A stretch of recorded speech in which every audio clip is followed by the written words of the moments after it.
Regardez-moi ces beautés, elles te font envie, j'en suis sûr.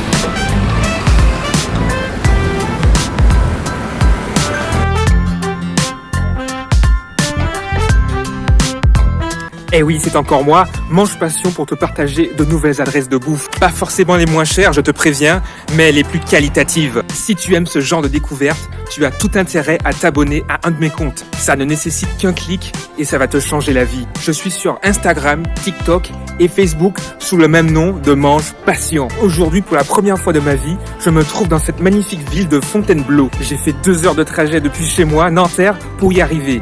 Mais ai-je fait tout ce chemin pour visiter Fontainebleau? Je suis surtout ici pour manger avec passion. Laisse-moi te faire découvrir une nouvelle pâtisserie franco-japonaise extrêmement prometteuse. Si j'ai fait tout ce chemin pour y aller, c'est que vraiment, je pense qu'elle vaut le détour. C'est une pâtisserie ouverte par un chef étoilé. Reste connecté, ça va être énorme. Allons-y, c'est par là.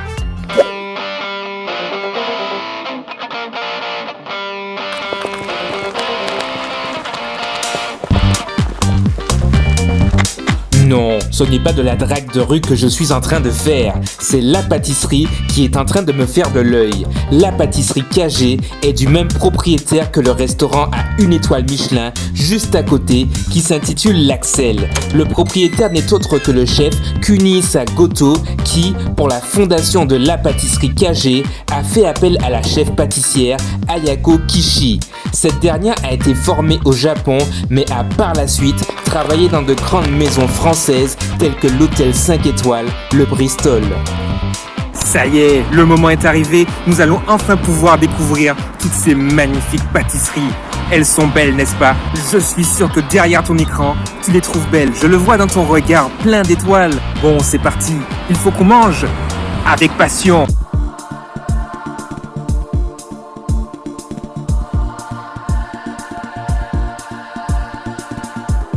Là, nous avons nos 2 pâtisseries en forme d'éclair, un au chocolat et un au citron. Bon, vous aurez tous les détails dans le montage. Ça donne très envie. Le chocolat a l'air bien gourmand et on sent qu'il y a pas mal d'acidité dans la pâtisserie au citron. On va goûter ça tout de suite.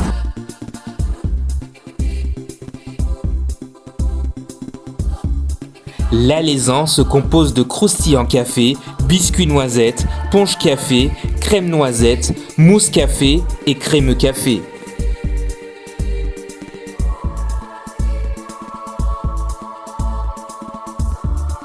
L'alezan a sa mousse café extrêmement légère et parfaitement montée. Un nuage en bouche, bien contrasté par l'ultra croustillant café. Il y a beaucoup de subtilité dans les goûts et de l'émotion dans la dégustation, pour tant de justesse dans l'exécution. Je lui donne la note de 17,5 sur 20.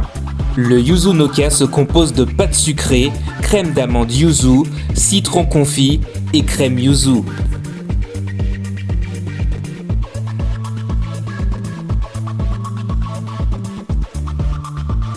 La conception du yuzu noka est pour moi prodigieuse. L'on y trouve de la pulpe d'agrumes entre la pâte sucrée et la crème d'amande yuzu qui ajoute de l'acidité et procure une magnifique intensité au produit. En plus du citron confit, ajoutez à cela la pâte sucrée parfaitement craquante et la crème légère et onctueuse, je lui donne la note de 17,5 sur 20. Vous avez vu, j'ai pris des pâtisseries de différents styles et elles ont l'air bien fines et gourmandes et elles sont très jolies, donc j'ai hâte. Allez, on va déguster ça tout de suite.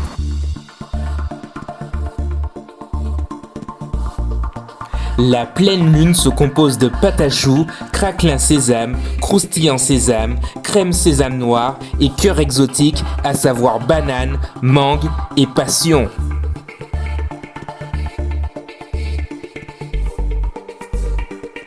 La pleine lune est très surprenante par l'association audacieuse du coulis exotique qui est un insert de la crème sésame noire. Cet ensemble exotique et sésame noir me fait presque penser à du caramel salé sur le premier croc, avec en plus la pâte à choux moelleuse, aérienne, qui se tient bien et le croustillant sésame qui est très agréable, je lui donne la note de 17 sur 20.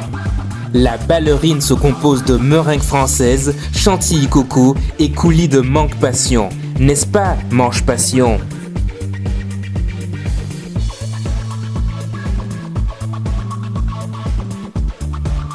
La ballerine est moins mon style, n'étant pas un grand friand de la meringue française. Cette pâtisserie m'a d'ailleurs paru plus simple comparée au reste de la sélection, mais élégante et efficace avec des goûts marqués pour un dosage en sucre très justement maîtrisé. Je lui donne la note de 16 sur 20. L'or vert se compose de croustillants pistache, praliné pistache, biscuits roll pistache, chantilly framboise, chantilly pistache et framboise fraîche.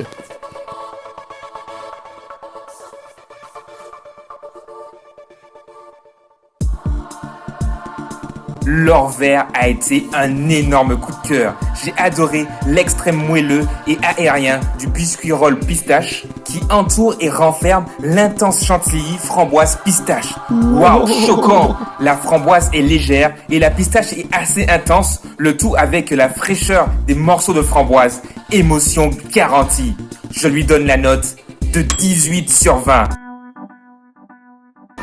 Eh oui, c'est pas fini. Deuxième round.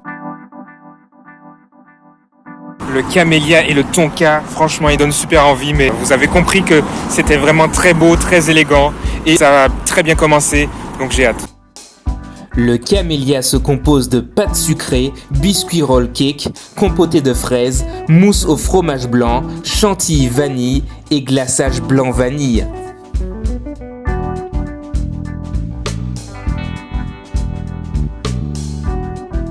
Le camélia est un tel plaisir en bouche, douceur et légèreté, avec le goût très prononcé de la fraise, adouci par le fromage blanc, sans oublier la vanille qui lui apporte toute la rondeur. Un pur moment de bonheur, j'en mangerai 10 comme celle-là. Je lui donne la note de 17,5 sur 20.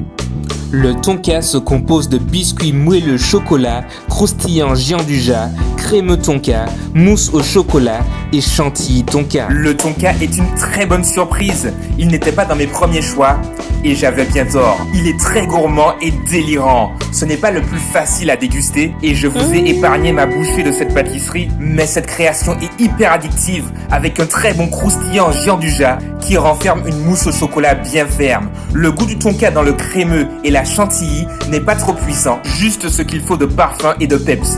Je lui donne la note de 18 sur 20. Tiens-toi bien, j'ai une révélation folle à te faire. Cette pâtisserie est dans mon top 3 des meilleures pâtisseries que j'ai goûtées jusqu'à présent. Et que des adresses tenues par des Japonais.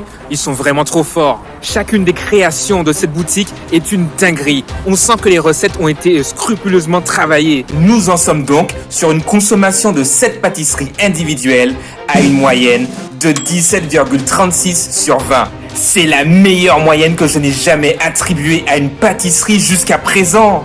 La pâtisserie KG est donc désormais le nouveau numéro 1, détrônant la pâtisserie de Dasai Joël Robuchon avec le chef Tadashi Nakamura qui avait sa moyenne de 17,19.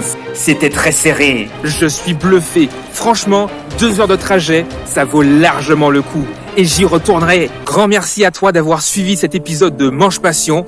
Et si tu veux me soutenir, n'hésite surtout pas à liker, à t'abonner et à partager à un maximum d'amis si le cœur t'en dit. Plus j'aurai de vues, plus j'aurai d'abonnés et plus je ferai des vidéos de qualité. Sur Instagram, TikTok ou Facebook, tu as juste à taper Mange Passion et à t'abonner pour que chaque semaine, chaque jour, chaque repas, l'on mange avec passion.